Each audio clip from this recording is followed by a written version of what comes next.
And I have to say, as a black woman, I actually don't want to be referred to as the backbone of the party. I'm a swing voter. I want our party to treat black women and black voters and brown voters and the Obama coalition as swing voters. You have to work for it. You have to earn it. You have to show up. I mean, Governor Dean used to say it is a sign of respect to show up and ask people for their vote.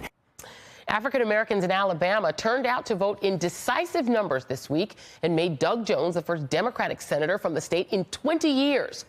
On Saturday on the show, I talked to two black women Democratic strategists about the lessons that they hope their party is taking from the unexpected victory. And joining me now to respond is Democratic National Committee Chairman Tom Perez. And Tom, thank you for being here. Pleasure to be with you, Joy. Thank you. So you just heard Karen Finney, who of course worked for Howard Dean in the DNC during the 50-state strategy era of the DNC. We also had L. Joy Williams, who you had back and forth conversations about the party vis-a-vis African American women. What lesson did you take away and did the party take away from what happened in Alabama? Well, the lessons that I take away are, number one, we can win everywhere. That's why we have an every zip code counts strategy. It's exactly like Howard Dean did. We can win everywhere when we field good candidates who reflect the values of the community, when we organize everywhere, and when we never take anyone for granted. And that's, I think, the key to success. We were in early. We were in everywhere. And we have to recognize that, as I said earlier this week, African-American women in particular, and African-Americans generally, are indeed the backbone of the Democratic Party. And precisely because they are the backbone of the Democratic Party, we should never take them for granted. And in the past, we have. And we've been going to school on that in the new Democratic National Committee, not only in Alabama, but in Virginia and mayor's races and elsewhere. And that's how we win. Well, okay, a couple things. The first thing is that, you know, in Alabama, we had on some of the grassroots organizers who did the bulk of the work in terms of GOTV, in terms of getting out the vote, in terms of busing people to the polls, getting people registered. Is the Democratic National Committee committed to hiring more consulting firms of color who are on the ground in these states? Well, we did that in Alabama. Key to our success was, in addition to being below the radar screen, because we were part of Team Doug, and we wanted to make sure that this was about Doug and helping Doug. And a key to success in helping Doug was hiring the likes of Sheila Tyson, who was helping us in Birmingham to get African-American women out. In northern Alabama, we had Patrick Grayson, who was working with small businesses. So we were reaching out to barbershops, to beauty salons and other local businesses because we needed to find the voters where we got them. And then the Seawrights, Matthew Seawright, were helping us reach out in the faith communities.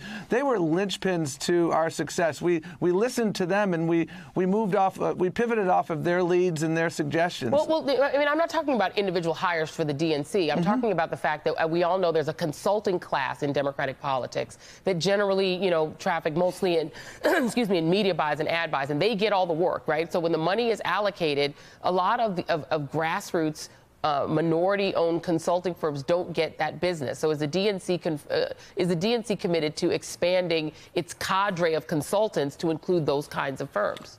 Oh, absolutely. And I just gave you 3 such examples. So 2 days ago. Okay.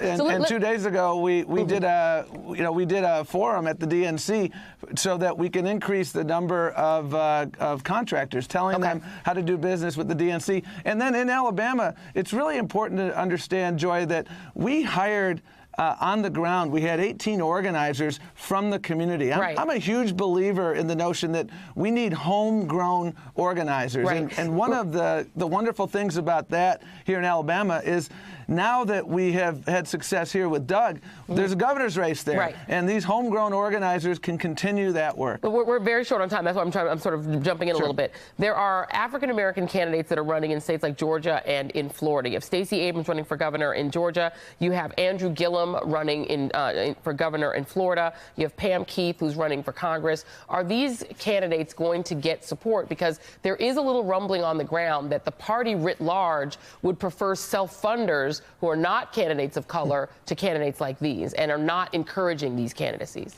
Well, as you know, when we have contested primaries, we don't take a position in the primary itself. What we do is lay the foundation, and that's exactly what we're doing in all these states, laying the foundation of organizing so that candidates can win at the end of the primary. And I'll give you a couple examples. Well, I mean, we don't have time for a couple examples. In Atlanta, well, in Atlanta and in Charlotte, you know, when we had those mayor's races, Vi Lyles in Charlotte, Keisha Lance Bottoms in Atlanta, we invested in those races, and we paid I think we played an important role for their this is success. a yes or no, because we are literally out of time. Are you guys going to invest money in voter registration?